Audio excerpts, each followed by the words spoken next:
स्वागत है आपका अपने YouTube चैनल फार्मेसी ज्ञान पर। आज बहुत ही महत्वपूर्ण टॉपिक मैं आपके सामने लाया हूं, जो है हॉस्पिटल फार्मेसी। इसके क्वेश्चन एग्जाम में तो पूछे ही जाते हैं, और अगर आप किसी हॉस्पिटल में या किसी क्लिनिक में आप काम करने जाते हो, चाहे वो प्राइवेट हॉस्पिटल हो या गवर्नमेंट हॉस्पिटल हो, एज अ फार्मासिस्ट, तो आपसे ये दो क्वेश्चन तो पूछा ही जाता है। इसीलिए इन दो क्वेश्चनों को जानना बेहद ज़रूरी है।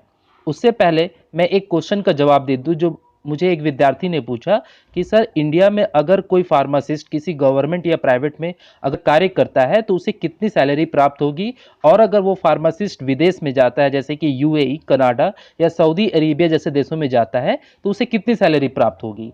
तो देखिए, अगर आप इंडिया में किसी प्राइवेट हॉस्पिटल में आप फार्मासिस्ट के तौर पर कार्य करते हैं, जहाँ पर आपकी जो लाइसेंस है और आपका जॉब दोनों अगर आप वहाँ पे कर रहे हैं, तो आपको शुरू में वो 10,000 से 15,000 के बीच देंगे। 10,000 से 15,000 ये हॉस्पिटल टू हॉस्पिटल वैरी करता है। उसके बाद जैसे जैसे आपकी एक्सपीरियंस होगी, आपकी सैलरी बढ़ेगी। और अगर गवर्नमेंट किसी स्टेट के गवर्नमेंट हॉस्पिटल में आपका जॉब हो जाता है, या किसी सेंट्रल गवर्नमेंट हॉस्पिटल में आपका जॉब हो जाता है, इसमें दो तरह के जॉब होते हैं। एक होता है कॉन्ट्रेक्चुअल बेसिस और एक होता है परमानेंट। तो अगर परमानेंट जो है, अगर आपका जॉब होता है सेंट्रल की किसी रेलवे को हॉस्पिटल में या मिलिट्री में, तो आपकी जो सैलरी है वो 40 प्लस रहेगी, यानी 40,000 से ऊपर। लेकिन अगर आप कॉन्ट्रैक्ट बेसिस पे जाते हैं वहाँ पर, तो आपकी सैलरी जो है वहाँ पर आप 18,000 से लेकर के 20,000 के बीच होगी। ये डी फार्मा और बी फार्मा दोनों के लिए सेम ही सैलरी रहती है। और यदि आप अगर आपने लाइसेंस अगर आपने डिग्री प्राप्त कर ली है डी फार्मा बी फार्मा की, या उसके ऊंचे आपने पढ़ाई कर ली है, फिर आपने ड्रग्स लाइसेंस भी प्राप्त कर लिया है, और अगर आप चाहते हैं कि आप यूएई में काम करें, तो वहां पर आपको एक टेस्ट देना होगा। साथ ही साथ आपके पास 1 या 2 साल का एक्सपीरियंस होना चाहिए। वो किसी मेडिकल स्टोर का एक्सपीरियंस नहीं होना चाहिए, बल्कि किसी हॉस्पिटल का या क्लिनिक का होना चाहिए, जहां पर फार्मेसी हो, हॉस्पिटल फार्मेसी हो। साथ में वीज़ा होना चाहिए। अगर ये सारी चीज़ें हैं, तो आपकी जॉब लगेगी यूएई में, कनाडा में या सऊदी अरेबिया में। और यूएई में जो सैलरी होगी आपकी, वहाँ पर जो फ्रेशर होते हैं उनको 8,000 वहाँ की करेंसी में मिलता है। तो आप हिसाब लगा लीजिए कि वहाँ की करेंसी की वैल्यू जो भी होगी, 54 या 55 रुपए भारत के हिसाब से, तो उससे उससे गुना कर लीजिए 8,000 को। और अगर आप एक्सपीरियंस लेके जाते हैं 1 या 2 साल का, तो आपको 15,000 रुपए तक वहां पे मिलते हैं, वहां की करेंसी में। उसी तरह से अगर आप कनाडा में जाते हैं, तो वहां पर आवर के हिसाब से पेमेंट होता है, तो हर आवर का आपको $45 दिया जाता है। और सऊदी अरेबिया में जो पेमेंट है, वहां पर फ्रेशर को भी वही है, 8,000 रुपए। और जो एक्सपीरियंस होल्डर होते हैं, उनको 10 से 12,000 रुपए वहां के करेंसी में पेमेंट दी जाती है। आइए अब बात करते हैं क्वेश्चन की, क्योंकि वहां पे जो टेस्ट में भी यही क्वेश्चन पूछे जाते हैं, जो मैं इस वीडियो में शामिल किया हूं। आपका पहला क्वेश्चन है, define hospital pharmacy, give objective and function of hospital pharmacy. यानी कि हॉस्पिटल फार्मेसी को आपको डिफाइन करना है और इसके ऑब्जेक्टिव और फंक्शन को बताना है। तो आइए इसके आंसर पर नजर डालते हैं।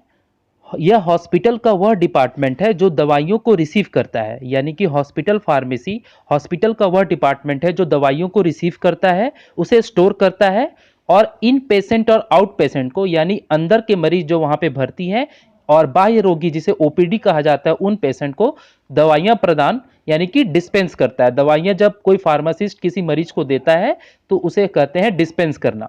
आइए अब बात करते हैं इसके ऑब्जेक्टिव की। पहला ऑब्जेक्टिव है हॉस्पिटल फार्मेसी का कि कम कीमत पर सही दवाई सही मात्रा में सही समय पर सही मरीज को उपलब्ध करवाना। दूसरा, फार्मेसी की पॉलिसी, प्लान और ऑर्गेनाइजेशन को लागू कराना। तीसरा, पीटीसी यानी कि फार्मेसी एंड थेरेपेटिक कमिटी, यह हर हॉस्पिटल में होती है, उसके निर्णय को लागू करना। चौथा, अनुसंधान कार्य यानी कि रिसर्च वर्क में भाग लेना। पांचवा, हॉस्पिटल के लाभ हेतु कार्य करना। छठा, मरीजों की काउंसलिंग हेतु तैयार रहना। सातवां, दवाइयों के इंफॉर्मेशन सेंटर के रूप में कार्य करना। आठवां, बड़ी मात्रा में पेरेंटल्स और सुटेबल डोजेस फॉर्म को तैयार करना। आइए अब बात करते हैं इसके फंक्शन की। तो पहला है दवाइयों के वितरण यानी डिस्पेंसिंग और मरीजों को मॉनिटरिंग करने के लिए पेशेंट केयर सिस्टम में भाग लेना। दूसरा, नारकोटिक मेडिसिन और फार्मास्यूटिकल प्रिपरेशन का वितरण करना। तीसरा, रेडियो फार्मास्यूटिकल और अल्कोहलिक कंटेनिंग ड्रग का वितरण करना। चौथा, सर्जिकल ड्रेसिंग और उससे जुड़े प्रोडक्ट का वितरण करना। इंग्लिश मीडियम के विद्यार्थी आप स्क्रीनशॉट ले लें जो इंग्लिश में लिखना चाहते हैं, और हिंदी मीडियम के विद्यार्थी जैसा मैंने बाय लैंग्वेज यानी हिंदी इंग्लिश दोनों मिला के लिखा है, आप ऐसा लिख सकते हैं और इंटरव्यू में भी बोल सकते हैं।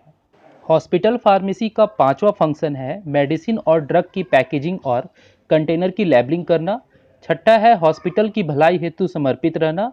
सातवां है यूटिलाइजेशन और डिस्ट्रीब्यूशन इत्यादि हेतु ड्रग्स का रिकॉर्ड रखना और मेंटेनेंस करना। आठवां है क्रय करने की विधि और रोकड़ का हिसाब रखना। नौवां है ड्रग्स और मेडिसिन के सोर्स को चेक करना। 10वां है प्राप्त किए गए मटेरियल की गुणवत्ता की जांच करना। 11 है पीटीसी के डिसीजन को लागू करना और ड्रग्स के वितरण को सुचारू रूप से चलाना। 12वां है स्टेराइल और नॉन स्टेराइल प्रोडक्ट की मैन्युफैक्चरिंग करना। 13वां है दूसरे डिपार्टमेंट की रिसर्च स्टडी में सहयोग करना। 14वां है हॉस्पिटल द्वारा चलाए जाने वाले हेल्थ प्रोग्राम में भाग लेना। आइए अब बात करते हैं दूसरे मोस्ट इंपॉर्टेंट क्वेश्चन के बारे में जो एग्जाम में आता है और आपसे ये इंटरव्यू में भी पूछा जाता है। Give the location and layout of hospital pharmacy department, यानी कि एक हॉस्पिटल फार्मेसी डिपार्टमेंट का लोकेशन कैसा होता है और उसकी लेआउट कैसी होती है वो आपको बताना है। तो सबसे पहले हम लोग बात करेंगे लोकेशन के बारे में। हॉस्पिटल फार्मेसी की लोकेशन का पहला पॉइंट यह है कि हॉस्पिटल फार्मेसी डिपार्टमेंट हॉस्पिटल के ग्राउंड फ्लोर या फर्स्ट फ्लोर पर होना चाहिए। दूसरा पॉइंट यह है कि यह इन पेशेंट डिपार्टमेंट से दूर होना चाहिए। तीसरा पॉइंट यह है कि यह आउट पेशेंट डिपार्टमेंट से नज़दीक होना चाहिए।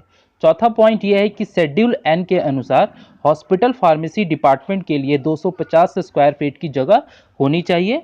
पांचवा पॉइंट यह है कि हॉस्पिटल के बेड कैपेसिटी के अनुसार फार्मेसी ऐसा होना चाहिए। पहला, अगर 100 बेड का हॉस्पिटल है तो 10 स्क्वायर फीट पर बेड के लिए, और अगर 200 बेड का हॉस्पिटल है तो 6 से 8 स्क्वायर फीट पर बेड के हिसाब से आपके फार्मेसी की कैपेसिटी होनी चाहिए। इंग्लिश मीडियम के विद्यार्थी इंग्लिश के नोट्स का स्क्रीनशॉट ले ले और इसे नोट्स बना ले। आइए अब बात करते हैं कि एक हॉस्पिटल फार्मेसी का लेआउट कैसा होना चाहिए। तो जैसा कि आप अपने स्क्रीन पर देख रहे हैं कि एग्जाम में आपको इसी तरह का लेआउट तैयार करना है।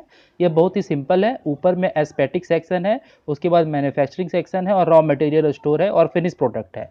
उसके बाद एक पैसेज छोड़ना है आपको। नीचे में एडमिनिस्ट्रेशन सेक्शन है, उसके बाद डिस्पेंसिंग है जो कि 4 पार्ट में बटा हुआ है, और उसके बाद एक ओपन स्पेस है जहाँ पर जो भी मरीज के या तो मरीज या उनके जो भी रिलेटिव हैं वो वहाँ से दवाई परचेस करेंगे।